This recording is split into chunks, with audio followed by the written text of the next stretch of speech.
we're definitely moving inexorably towards a one world government. I think without a shadow of a doubt, um, all of that great reset, one world government, new world order, fourth industrial revolution, all of that is absolutely happening. It seems like there's, always for centuries there have been attempts to centralize. There are always these two kind of unequal but opposite forces. There are those who want to centralize and centralize power in the hands of the few and have the mass of the population all singing from the same hymn sheet, all under control, all impoverished to some extent, denied personal wealth, denied personal property, denied that kind of independence.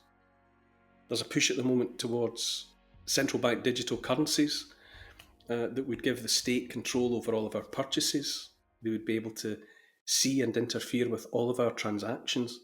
That would lead inexorably into a social credit system of the sort that's already there in China.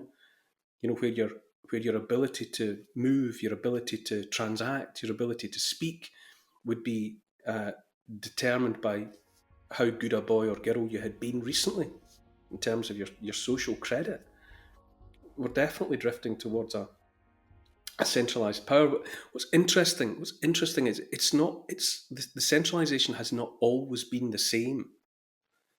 I mean, at the time of the Roman Empire, as long as as long as the people of provinces, wherever scattered through the Roman Empire, as long as they paid their taxes and pretty much obeyed the law, they were left to get on with it. They were left to be whoever they wanted to be. They were left. They were left with a sense of their own identity. And Napoleon's France, he was about an end to feudalism. He was about meritocracy. He was about equality, at least ostensibly. At least he spoke in those terms. We could never really know the reality of what he might have maintained if he had lived longer and remained as emperor of France. But he certainly made those noises.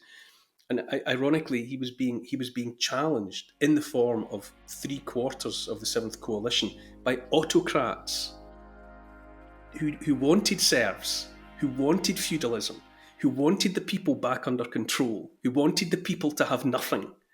Get away with this trial by jury, equality before the law nonsense. Let's get back to us and them.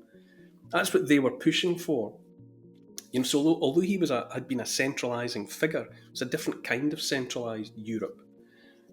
The European Union as it is just now, it seems to me that is much more about coalescing power in one place. A small, unelected, unaccountable star chamber making all the decisions that affect every aspect of our lives, unchallenged by us, made by people whose faces we do not know. That's the kind of centralisation that's being pushed now. So that now what we face is the nightmare scenario is a centralised world run by autocrats.